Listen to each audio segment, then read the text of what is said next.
qiyamul lail ya. Satu, langgengkan qiyamul lail.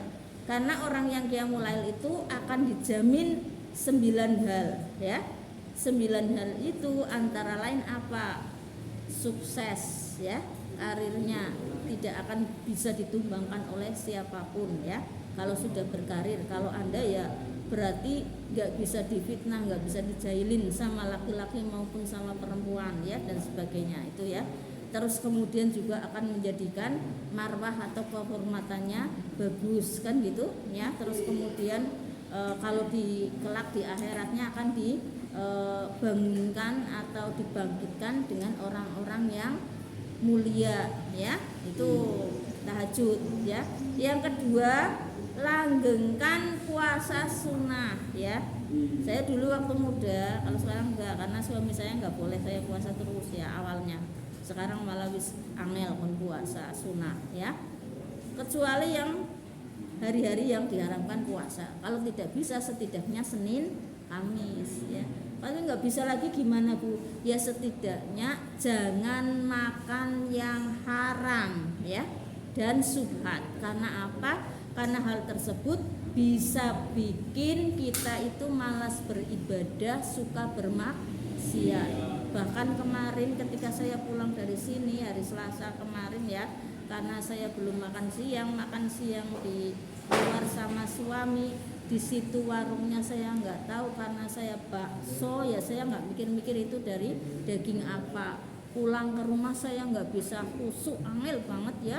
Terus malam-malam dari maghrib itu ya, dari pulang dari situ sampai jam 11 malam saya tuh aneh nonton YouTube.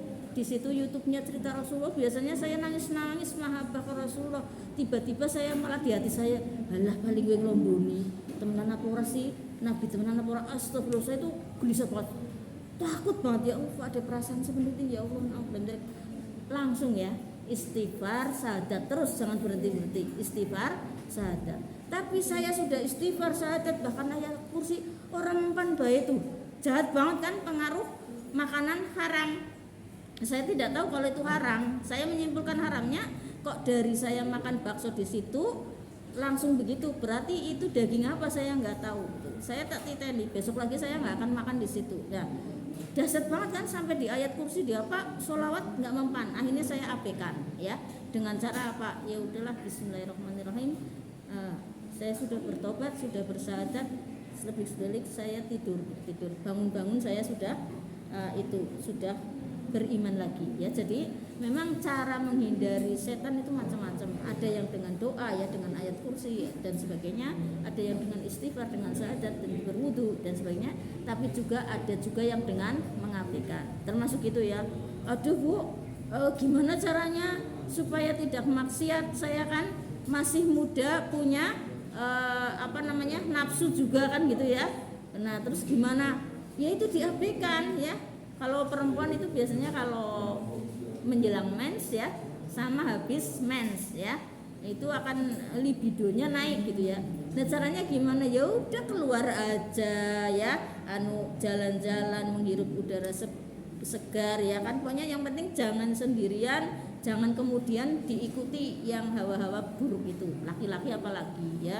Jangan suka sendirian. Kalau saya sendirian memang suka sendirian, tapi sendirian kayak gitu, sendirian dalam arti enggak sendirian mencil di kamar kemudian melakukan hal-hal negatif, enggak, baca buku dan sebagainya. Itu ya. Itu puasa sunnah kalau bisa. Kalau enggak biasa paling enggak menghindari yang haram-haram.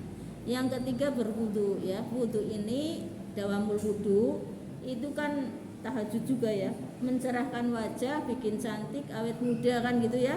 Terus setan-setan nggak bisa masuk gitu. Jadi nantinya nggak suka ngerumpi, nggak suka maksiatan kalau dawamul wudu ya. Yang keempat, dawam tadarus Al-Quran. Nah tadarus Al-Quran yang paling bagus itu malam ya. Malam itu batasnya malam berarti ba'da maghrib sampai sebelum subuh. Jadi terserah Anda mau tadarusnya ba'da maghrib boleh, ba'da isya boleh ya, menjelang subuh juga boleh. Yang penting setiap hari jangan lupa tadarus Al-Quran. Nah tadarus Al-Quran itu fungsinya untuk apa? Supaya lisan kita itu mengandung hikmah ya, tidak suka ngerasani orang, tidak suka bully orang, sukanya itu ngomong yang baik-baik. Dan kalau disuruh presentasi dan lain-lain, kalau besok jadi tokoh juga itu akan penuh hikmah dan ditaati orang, ya, atau mudah dimengerti. Itu tadarus Al-Qur'an. Yang keempat itu tadi ya. Nah, yang selanjutnya ya tentu saja yang kelima adalah tazkiyatun nafas. Tazkiyatun nafas itu apa? Selalu fokus memperbaiki diri, ya.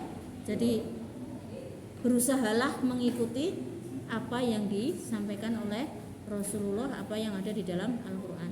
Disuruh menjaga pandangan, ya jaga pandangan mata, ya, jangan sengaja maksiat.